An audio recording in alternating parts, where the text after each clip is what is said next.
ನನ್ನ ಬ್ಲಾಕ್ ಲಿಸ್ಟಲ್ಲಿ ಆ ಅಕೌಂಟ್ ಇತ್ತು. ಹಿಂದೂ ಪೇಪರ್ ಅದನ್ನು ಪಬ್ಲಿಷ್ ಮಾಡಿತ್ತು. ಈ ಒಂದು ನೇಮಲ್ಲಿ ಆ ಅಕೌಂಟ್ ಇತ್ತು, ಈ ಒಂದು ನೇಮಲ್ಲಿರುವಂಥ ಅಕೌಂಟ್ ಮೇಲೆ ಒಂದೆರಡು ಕಂಪ್ಲೇಂಟ್ ಆಗಿದೆ ಅಂತ.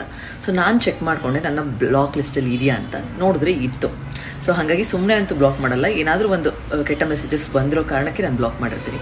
ನನ್ನ ಹತ್ರ ಮೆಸೇಜಸ್ ಇಲ್ಲ, ಯಾಕಂದರೆ ಯೂಶ್ವಲಿ ನನ್ನ ಮೆಸೇಜ್ ವಿಂಡೋನ ಕ್ಲಿಯರ್ ಮಾಡ್ತೀನಿ.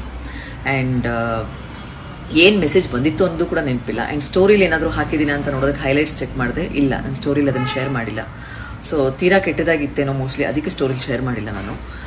ಆದರೆ ಈ ವಿಷಯನ ನಾನು ನನ್ನ ಸ್ಟೋರಿಯಲ್ಲಿ ಶೇರ್ ಮಾಡ್ಕೊಂಡಿದ್ದೀನಿ. ಒಂದಷ್ಟು ಜನ ಶೇರ್ ಮಾಡ್ಕೋತಿದ್ದೀರಾ, ದಯವಿಟ್ಟು ಮಾಡ್ಕೊಳ್ಳಿ. ಆದರೆ ದಯವಿಟ್ಟು ಕಮೆಂಟ್ ಸೆಕ್ಷನ್ನ ಆಫ್ ಮಾಡಿ.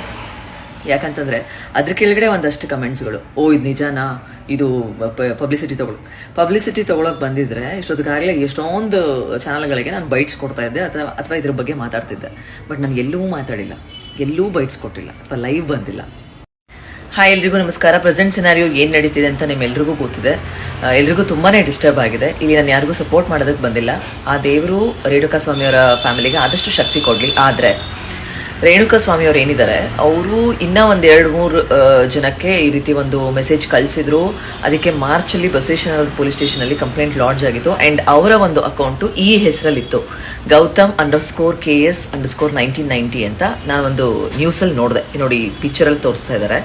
ಈ ಒಂದು ಅಕೌಂಟಲ್ಲಿ ಅದೇ ರೀತಿಯ ಒಂದು ಅಬ್ಸೀನ್ ಮೆಸೇಜಸ್ಗಳನ್ನ ಇನ್ನೂ ಒಂದಷ್ಟು ಜನಕ್ಕೆ ಕಳಿಸಿದ್ರು ಅಂತ. ಸೊ ನನಗೆ ಏನೋ ಒಂದು ಡೌಟ್ ಇತ್ತು, ಯಾಕಂದರೆ ಆ ರೀತಿ ಒಂದು ಮೆಸೇಜಸ್ ಬಂದಾಗ ನಾನು ಸ್ಟೋರಿಯಲ್ಲಿ ಶೇರ್ ಮಾಡಿದ್ರೆ ಈ ರೀತಿ ಮಾಡಿದ್ದಾರೆ ಅಂತ ವೈಲೇಷನ್ ಆಗುತ್ತೆ.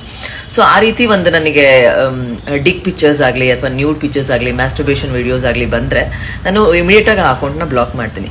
ಸೊ ನನಗೆ ಈ ಒಂದು ಅಕೌಂಟ್ ನೋಡಿದಾಗ ಇದು ಅಕೌಂಟ್ ಎಲ್ಲೋ ನೋಡಿದ್ದೀನಿ ಅನ್ನೋ ಥರ ನೆನಪು ಬಂತು. ನನ್ನ ಬ್ಲಾಕ್ ಲಿಸ್ಟಲ್ಲಿ ಹೋಗಿ ಚೆಕ್ ಮಾಡಿದಾಗ ನನ್ನ ಬ್ಲಾಕ್ ಲಿಸ್ಟಲ್ಲಿ ಅವರ ಅಕೌಂಟ್ ಇದೆ.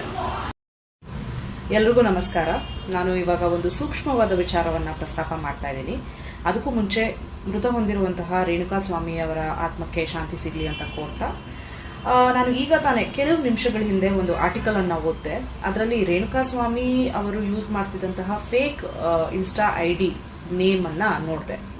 ಇದ್ಯಾಕೋ ಫೆಮಿಲಿಯರ್ ಆಗಿದೆಯಲ್ಲ ಅಂದ್ಬಿಟ್ಟು ನಾನು ಇನ್ಸ್ಟಾಗ್ರಾಮಲ್ಲಿ ಚೆಕ್ ಮಾಡಿದಾಗ ಆ ಪ್ರೊಫೈಲಿಂದ ನನಗೂ ಸಾಕಷ್ಟು ಮೆಸೇಜಸ್ಗಳು ಬಂದಿವೆ.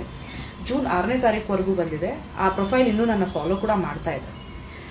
ಸೊ ಯಾವ ಥರ ಮೆಸೇಜಸ್ ಬಂದಿದೆ ಅನ್ನೋದ್ರ ಬಗ್ಗೆ ಪ್ರಸ್ತಾಪ ಮಾಡೋದು ಬೇಡ.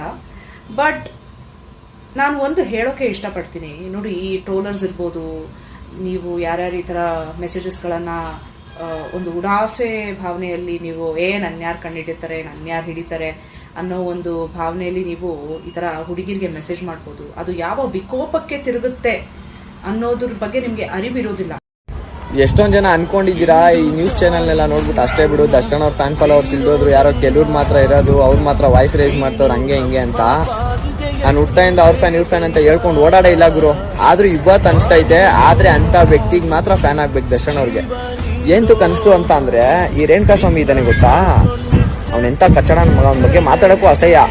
ಅವನು ಪವಿತ್ರ ಗೌಡ ಅವ್ರು ಒಬ್ರಿಗೆ ಮಾತ್ರ ಮೆಸೇಜ್ ಮಾಡಿಲ್ಲ ಕೆಟ್ಟದಾಗೆ, ತುಂಬಾ ಜನ ಹೆಣ್ಮಕ್ಳಿಗೆ ಮಾಡಿದಾನ ಅವನು. ಇವತ್ತು ಒಂದು ಹುಡುಗಿ ನನಗೆ ಸ್ಕ್ರೀನ್ ಶಾಟ್ ಕಳಿಸ್ತು, ಅದನ್ನ ಇಲ್ಲಿ ಹಾಕ್ತೀನಿ, ಎಲ್ಲ ಓದ್ಕೊಳ್ಳಿ. ನಾನು ಅದನ್ನ ನೋಡ್ಬಿಟ್ಟು ಯಾವ್ದು ಫೇಕ್ ಇರ್ಬೇಕೇನೋ ಬಿಡು ಅಂತ ಅಂದ್ಬಿಟ್ಟು ನಾನು ಸುಮ್ಮನೆ ಆಗೋದೆ. ಆ ಹುಡುಗಿ ಅವ್ನು ಮೆಸೇಜ್ ಮಾಡಿರೋ ಡೇಟ್ನು ಕೂಡ ಕಳಿಸಿದೆ, ಓಕೆನಾ. ಅದು ನೋಡಾದ್ಮೇಲೆ ನಾನು ವಾಯ್ಸ್ ರೈಸ್ ಮಾಡಿ ಮಾತಾಡ್ತಾ ಇರೋದು. ಎಷ್ಟೊಂದು ಜನ ಈ ಅಲ್ಲಿ ಇಲ್ಲೆಲ್ಲ ರೇಪ್ ಆದಾಗ ಮಾತಾಡ್ತಾ ಇರ್ತೀರಾ, ಸ್ಟ್ರೈಕ್ ಮಾಡ್ತಾ ಇರ್ತೀರಾ, ನಮ್ ಕೈ ಒಪ್ಪಿಸ್ಬಿಡಿ, ನಾವು ಹಂಗ್ ಮಾಡ್ಬಿಡ್ತೀವಿ ಹಿಂಗ್ ಮಾಡ್ಬಿಡ್ತೀವಿ ಅಂತ ಅಲ್ವಾ.